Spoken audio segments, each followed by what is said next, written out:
কল্পনা করুন, একজন সাধারণ কৃষক, কোনো পরিচয় নেই, ক্ষমতা নেই, টাকা নেই। তিনি মামলা করলেন রাষ্ট্রের সর্বোচ্চ শাসকের বিরুদ্ধে এবং আদালত সেই মামলা নিল, শুনল এবং রায়ও দিল শাসকের বিরুদ্ধে। আজকের বাংলাদেশে কি এটা সম্ভব? বেশিরভাগ মানুষ বলবেন না, কিন্তু 1400 বছর আগে এটা ছিল ইসলামের বিচার ব্যবস্থার স্বাভাবিক অংশ। আর আজকের এপিসোডে আমরা দেখব ইসলামের বিচার ব্যবস্থা কেমন ছিল এবং কেন এটা আজকের অনেক আধুনিক সিস্টেম থেকেও এগিয়ে ছিল। বিচার ব্যবস্থা নিয়ে আজকের বাস্তবতা সবাই জানেন। মামলা করতে হলে টাকা লাগে, আইনজীবী লাগে, বছরের পর বছর অপেক্ষা করা লাগে। দুর্বল মানুষ মামলা করতে ভয় পায়, ক্ষমতাবান মানুষ আদালতকে ব্যবহার করে নিজের সুবিধায়, এবং সবচেয়ে বড় কথা, সরকারের বিরুদ্ধে মামলা করা সেটা প্রায় অসম্ভব। এই সমস্যা নতুন নয়, মানব সভ্যতার শুরু থেকেই বিচার ছিল শক্তিশালীদের হাতিয়ার। কিন্তু ইসলাম এই সমস্যার একটা রেডিক্যাল সমাধান দিয়েছিল। ইসলামের সমাধান ও বিচার দর্শনের ভিত্তি হলো তিনটি মূলনীতি। প্রথম মূলনীতিটি হলো আইনের সামনে সবাই সমান। সূরা আন-নিসার 135 নম্বর আয়াতে বর্ণিত আছে, হে বিশ্বাসীরা, তোমরা ন্যায় বিচারের উপর দৃঢ়ভাবে প্রতিষ্ঠিত থাকো আল্লাহর জন্য সাক্ষী হিসাবে, যদিও তা তোমাদের নিজেদের বা পিতামাতার বা নিকটজনের বিরুদ্ধে হয়। এই আয়াত কি বলছে? ন্যায় বিচার করো, এমনকি যদি রায় তোমার নিজের বিরুদ্ধেও যায়, নিজের পরিবারের বিরুদ্ধেও হলেও এবং শাসকের বিরুদ্ধে হলেও। দ্বিতীয় মূলনীতিটি হলো বিচারক স্বাধীন। উমর রাদিয়াল্লাহু তাআলা আনহু ছিলেন ইতিহাসের প্রথম শাসক যিনি বিচার বিভাগকে শাসন বিভাগ থেকে সম্পূর্ণ আলাদা করলেন। কাদি বা বিচারক, তিনি শুধু ইসলামী আইন মানেন, খলিফার কথা মানেন না, যদি সেটা আইনের পরিপন্থী হয়। এমনকি খলিফার বিরুদ্ধেও তিনি রায় দিতে পারেন।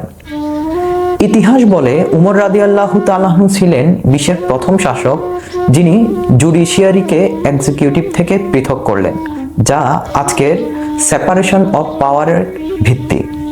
তৃতীয় মূলনীতিটি হলো বিচারকের ইন্টিগ্রিটি নিশ্চিত করা।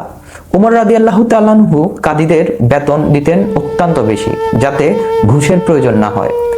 কাদীদের ব্যবসা করা নিষিদ্ধ ছিল, কারণ এতে কনফ্লিক্ট অফ ইন্টারেস্ট তৈরি হয়। কাদীদের এমন লোক থেকে নেওয়া হতো যারা ধনী ও সম্মানিত, যাতে প্রলোভন কম থাকে। এখন আসুন আমরা 4টি ঐতিহাসিক ঘটনা দেখি যখন আইন সত্যিই সমান ছিল। প্রথম ঘটনাটি হলো উমর বনাম উবাইয়া বিন কাব, খলিফা আসামির কাঠগড়ায়। This is authenticated by Muslim Sunrise and the Muslim Times. উবাইয়া বিন কাব একজন সাধারণ মুসলিম। তার সাথে উমর রাদিয়াল্লাহু তাআলা আনহু এর অর্থ বিষয়ক বিরোধ তৈরি হলো। উবাইয়া মামলা করলেন আদালতে খলিফার বিরুদ্ধে। উমর রাদিয়াল্লাহু তাআলা আনহু আদালতে হাজির হলেন। বিচারক কাদি জায়েদ উঠে দাঁড়ালেন খলিফার প্রতি সম্মান দেখাতে। উমর রাদিয়াল্লাহু তাআলা আনহু তাকে থামিয়ে দিলেন, বললেন, এটাই তোমার প্রথম অন্যায়, আদালতে সবাই সমান। তারপর উমর গিয়ে বসলেন উবাইয়ার পাশে বাদী ও বিবাদী হিসাবে। উবাইয়া এর দাবি প্রমাণ করতে না পারায় মামলা খারিজ হলো, কিন্তু ইতিহাসে রয়ে গেল খলিফা নিজে আদালতে হাজির হয়ে বসলেন সাধারণ মানুষের পাশে। দ্বিতীয় ঘটনাটি হলো উমর ও ঘোড়া, বিচারক পেলেন পদোন্নতি। This is authenticated by Imran মালিকের মুয়াত্তা আল সাহাবি। উমর রাদিয়াল্লাহু তাআলা আনহু একবার একটি ঘোড়া কিনলেন। পরীক্ষামূলকভাবে ঘোড়াটি পরীক্ষার সময় আহত হলো। উমর রাদিয়াল্লাহু তাআলা আনহু ফেরত দিতে চাইলেন, কিন্তু মালিক রাজি হলেন না, বললেন, আপনার কাছে থাকতেই আহত হয়েছে। উমর বললেন, একজন বিচারক ঠিক করুক।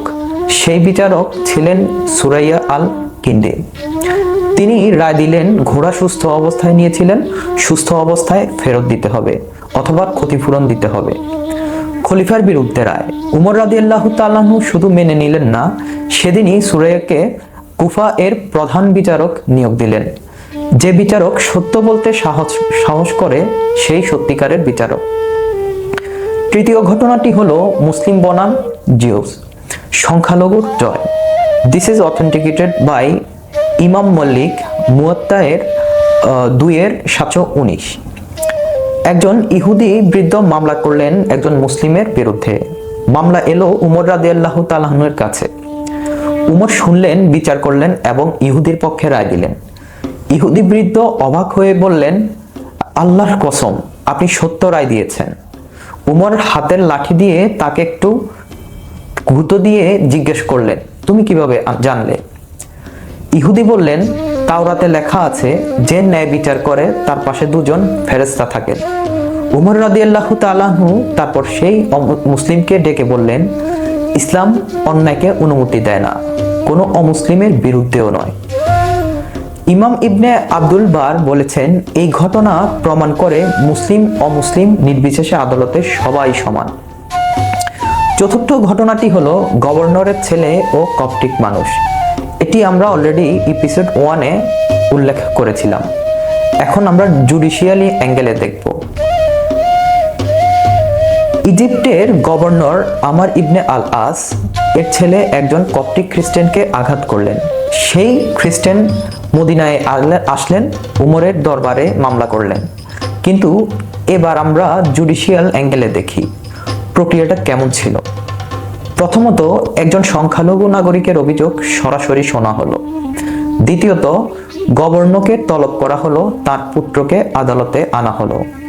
তৃতীয়ত, ভুক্তভোগীকে সমান প্রতিকারের অধিকার দেওয়া হলো এবং উমর রাদিয়াল্লাহু তাআলা আনহু ওমর ইবনে আল আসকে বললেন সেই ঐতিহাসিক কথা, তোমরা কবে থেকে মানুষকে দাস বানালে অথচ তাদের মা তাদের স্বাধীন জন্ম দিয়েছে? এই মামলায় কোনো আইনজীবী লাগেনি, কোনো ফি লাগেনি, কোনো বছরের অপেক্ষা লাগেনি। একজন অসহায় মানুষ সরাসরি বিচার পেলেন। ইসলামে একটি বিশেষ আদালত ছিল, নাম ছিল মুজালিম কোর্ট। এই আদালতের কাজ ছিল অন্য সব আদালত থেকে আলাদা। সাধারণ আদালতে কেউ অভিযোগ করলে মামলা হয়। মুজালিম কোর্টে অভিযোগের অপেক্ষা করতে হতো না। এই আদালত নিজেই তদন্ত করত। সরকারি কর্মকর্তারা কি নিয়ম মানছেন?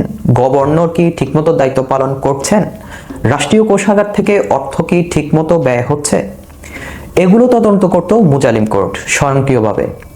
এমনকি এই আদালত খলিফার অনুমোদিত কোনো কর বাতিল করতে পারত যদি সেটা জনগণের জন্য অন্যায্য হতো। আজকের অ্যান্টি কারাপশন কমিশন বা অম্বুডসম্যান সিস্টেমের কনসেপ্ট মূলত ইসলামের মুজালিম কোর্ট থেকে অনুপ্রাণিত বলে অনেক স্কলার মনে করেন। এখন দেখা যাক ইসলামের বিচার ব্যবস্থার কোন কোন উপাদান আজকের আধুনিক সিস্টেমে এসেছে। কাজী সিস্টেম বা স্বাধীন বিচারক, যা আজকের independent judiciary. Separation of judiciary from executive, যা আজকের সেপারেশন অফ পাওয়ার্স। মুজালিম কোর্ট বা স্বয়ংক্রিয় তদন্ত, যা আজকের অ্যান্টি কারাপশন কমিশন বা অম্বুডসম্যান। হজ এ পাবলিক হিয়ারিং, গভর্নরদের সরাসরি জবাবদিহি, যা আজকের পাবলিক ইনকোয়ারি। লাফিফ বা 12 জনের সাক্ষী, যা আজকের জুরি সিস্টেম। জন মাকদিসি এনসি ল রিভিউ 1919 দেখিয়েছেন ইসলামের লাফিফ সিস্টেম ও ইংরেজ জুরি সিস্টেমের মধ্যে অসাধারণ মিল আছে।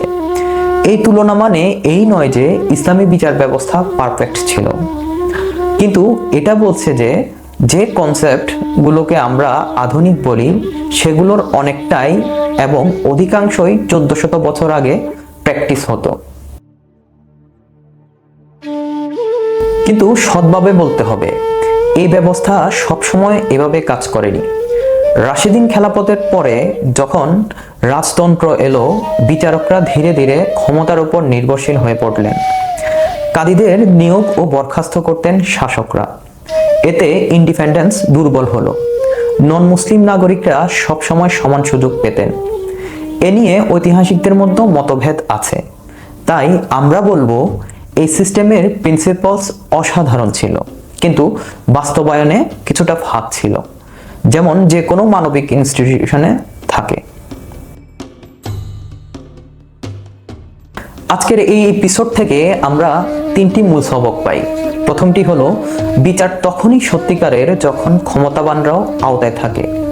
উমর রাদিয়াল্লাহু তাআলা আনহু নিজে আদালতে গেছেন, নিজের বিরুদ্ধে রায় মেনেছেন। এটাই রুল অফ ল এর আসল পরীক্ষা।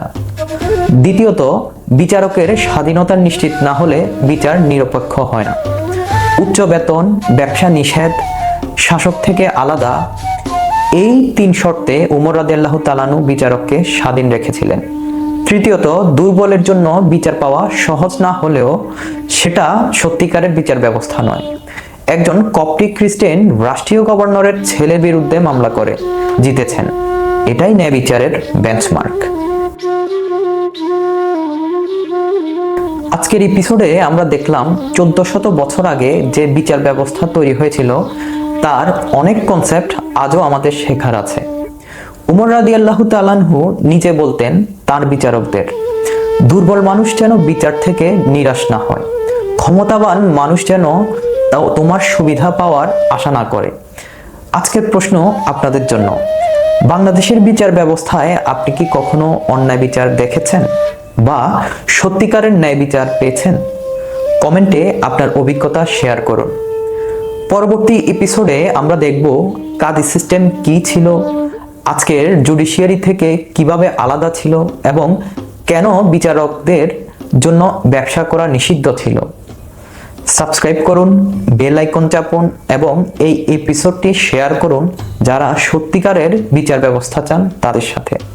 ধন্যবাদ।